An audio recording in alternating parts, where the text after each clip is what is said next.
Group B Rally was a lot of things. It was fast, it was thrilling, it was competitive, and it was dangerous. It was also short-lived, with the class only really seeing 5 years as the pinnacle of World Rally, and with FISA backpedaling on their promise to keep the rules unchanged until 1988, choosing to shutter it after a shockingly deadly 1986 season, the stories of competitions that could have been continue to fascinate fans. The Metro 6R4 is often considered to be one such story. A rally car that started too late and never had time to catch up. But why? Why did it take British Leyland Motorsport so long to develop the car? And what went wrong when it finally did see action? This is the story of the MG Metro 6R4. Before the Group B regulations were adopted by the WRC in 1982, Top Flight Rally was contested by Group 4. Both Group 4 and its successor were not rally-exclusive regulations, with specs allowing for cars to be raced in a number of disciplines. Group 4 had been the WRC's top class for a long time, and by proxy was also used in most national rally championships. BL had fielded the Triumph TR7 in Group 4 Rally from 1976. They raced the car domestically with the 16-valve inline-4 from the Triumph Dolomite Sprint, while they waited on the engine that they really wanted to use. Come 1978, the long-awaited TR7 V8 was ready. The car was classic Group 4, front-engined, rear-wheel drive, a tried-and-true formula that saw the team score podiums in the hands of star driver Tony Pond, and even a win on its domestic debut. The car was not without fault though. The new engine had increased power output significantly and the rest of the car was not upgraded to match. The chassis, in the opinions of the drivers, was just not built for it. The car wasn't strong on loose surfaces, much preferring tarmac events, finding far more success on the road than off of it. Not amazing for competing in international rally events. After 1980, BL Motorsport was of the opinion they needed a new car. Group B was on the horizon, and while they had the option of continuing to compete with their Group 4 homologated TR7 V8, they weren't kidding anyone that it would be able to compete with rally's next generation of racing machines. And so the TR7 was retired, and conversations began about how they were going to compete in Group B and win. For 1981, Audi homologated and began to race their new Quattro. Four-wheel drive was a departure from rallying tradition, and many were sceptical that it would yield the kind of results that Audi were hoping for. But BL Motorsport saw the arms race about to unfold in international rally and wanted to be ahead of the curve. In 1981, they realised they didn't have the in-house expertise needed to achieve this, and so they brought in outside help. Williams GP, off the back of their first F1 Constructors' Championship victory in 1980, was brought in to help build BL Motorsport's new Group B monster. They wanted to build a car that was not just a souped-up road car, but to take full advantage of Group B's homologation rules to make a supercar and a hatchback's body. The car would be four-wheel drive, but unlike Audi's Quattro that was having some issues with understeer partly due to its suboptimal weight distribution, BL's new car would have its engine in the middle. By 1983, they had a prototype ready. While being four-wheel drive and mid-engined was relatively unique, at least in '83, the 6R4, as the car would be known, was unique in another way too. It was naturally aspirated.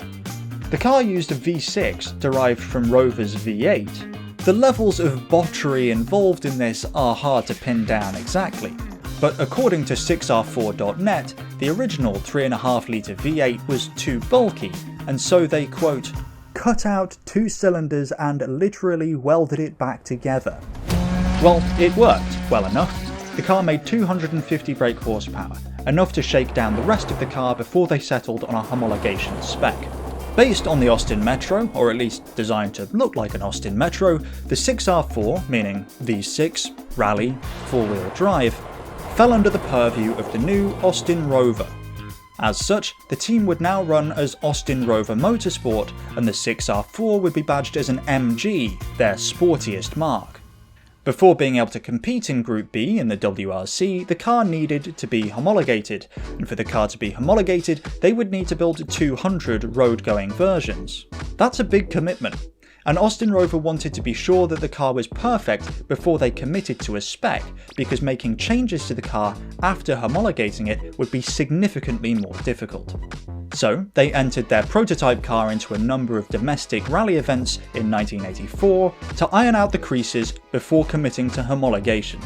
While this meticulous approach would delay their WRC debut, it allowed the team to make major developments that would turn out crucial to competitiveness. During the course of this development program, the wheel tracks were widened and the car was lengthened.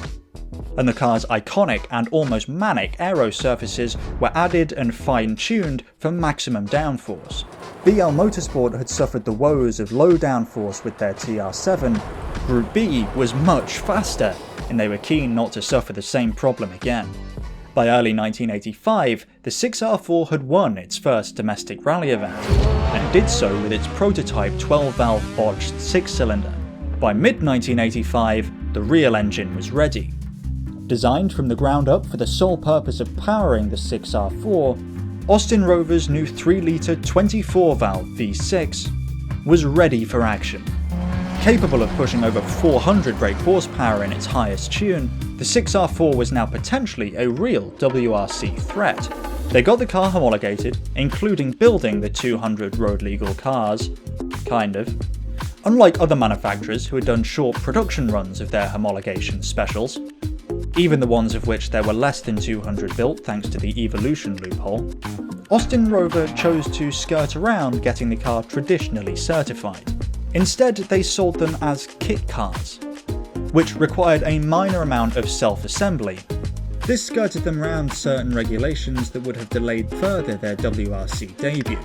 With that, the 200 kits were inspected by FISA, given the all clear, and the 6R4 was ready to race.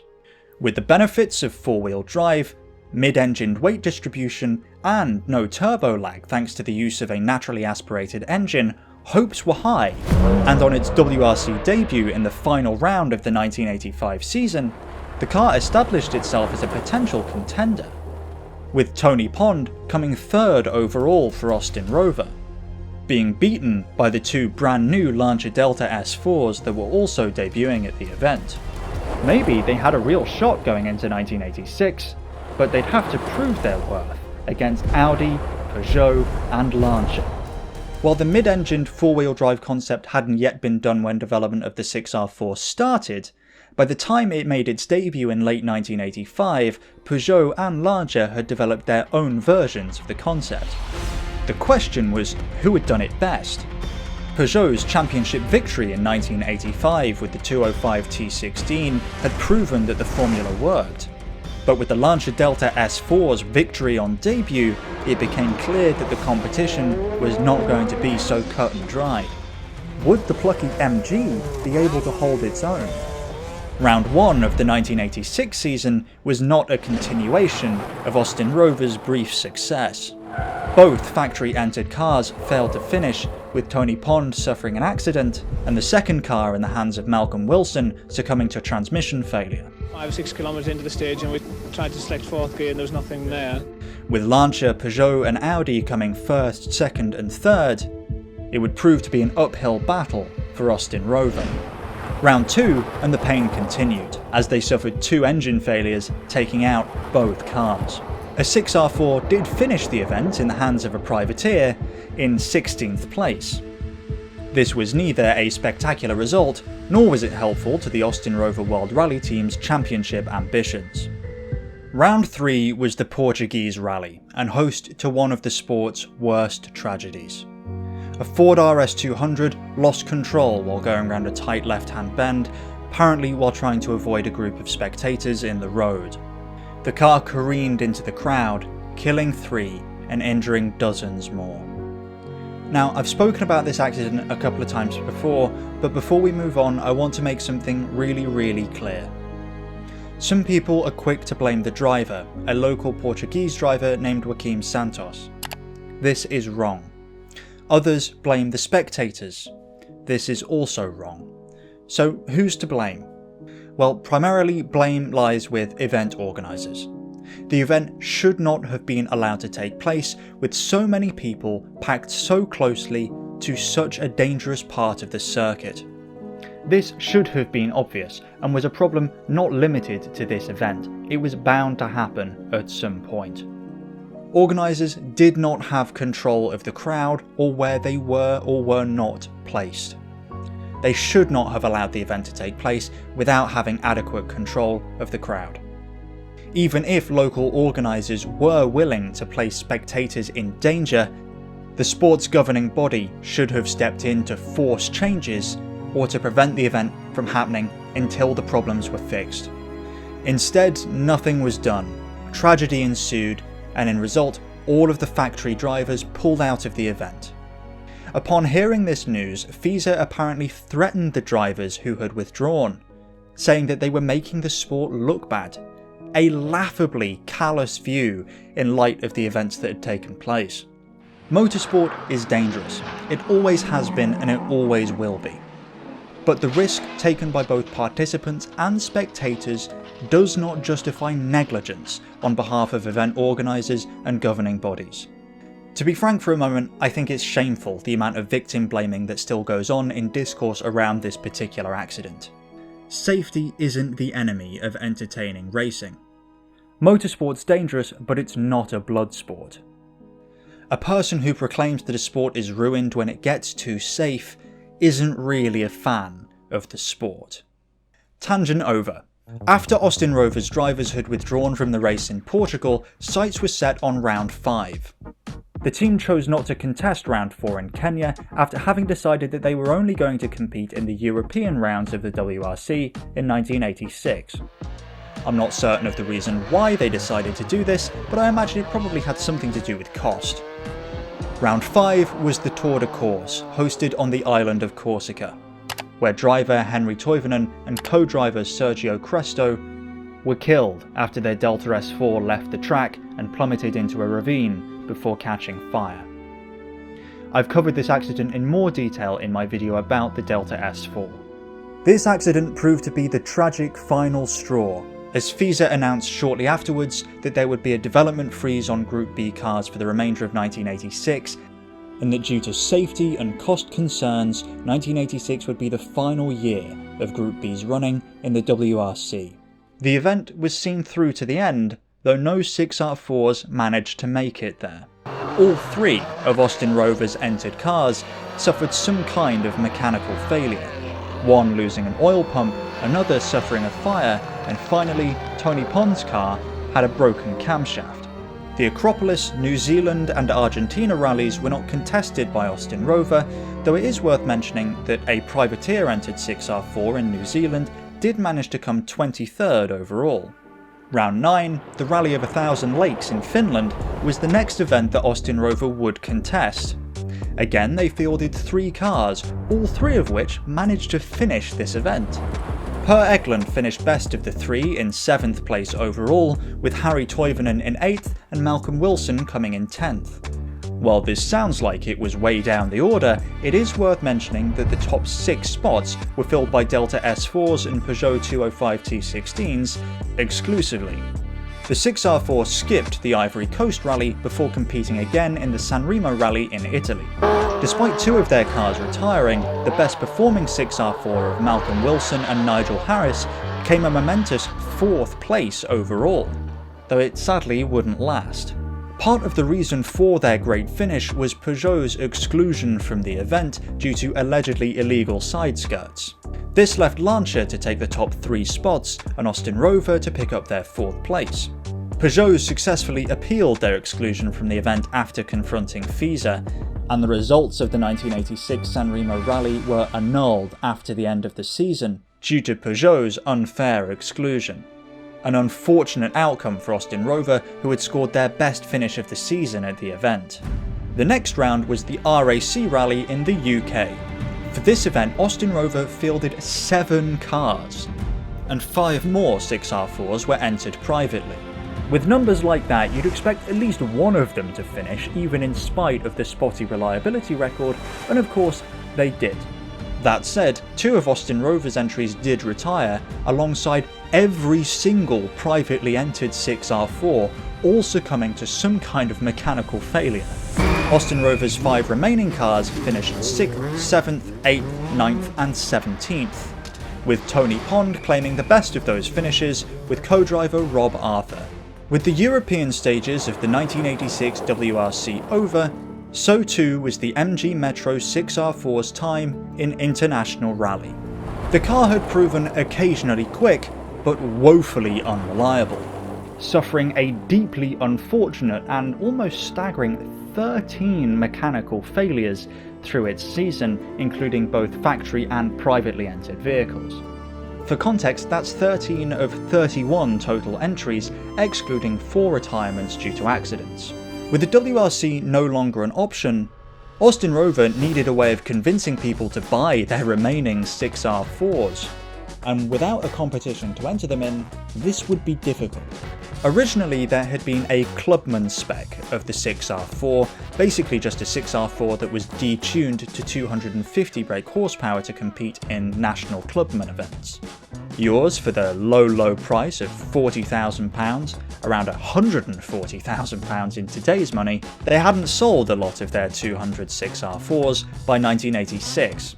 So they struck up a deal with British racing authorities that would allow the 6R4 to compete for longer than it would have otherwise been able to, assuming the cars were limited to 300 brake horsepower. The new 6R4 Clubman 300 was introduced, and Austin Rover slashed the price to £16,000, around £56,000 in today's money. They spent big on advertising to get the useless old supercars out the way, and it worked. Within a year, they'd sold all of them. Owners banded together and partnered with Rover to set up a one-make series to further increase the opportunities for racing their 6R4s. Between that and the competition extension in national events both in the UK and abroad, the 6R4 enjoyed a long competitive life even after the dissolution of Group B in the WRC. The craziness of the class that it had been designed for meant that even despite increasing handicaps and penalties, 6R4s kept winning national events for years. Rallycross driver Will Gollop also took a shine to the 6R4, turbocharging his car for 650 brake horsepower. He used all these new turbocharged horsepowers to propel himself to numerous rallycross titles. Others still had modified their 6R4s to compete in hill climb events the world over. In the early 90s, Jaguar took a bunch of the V6s that hadn't been used in the 6R4 program, bored them out, strapped a couple of turbos to them, and used them as the controversial V12 replacement for the XJ220. While many were disappointed by the fact the car came with half as many cylinders as Jaguar had originally promised, the final version of the car produced more power than the naturally aspirated V12 ever would have. While the 6R4 had been late to the Group B party, it still represented one of motorsport's craziest eras in its own unique way. It wasn't a WRC champion, not even close, but much like the Renault 5 Turbo, we love it anyway. To hear the Renault story, watch this video, I'm sure you'll enjoy it. If you like this one, tap the like button, thank you for watching, and until next time, goodbye.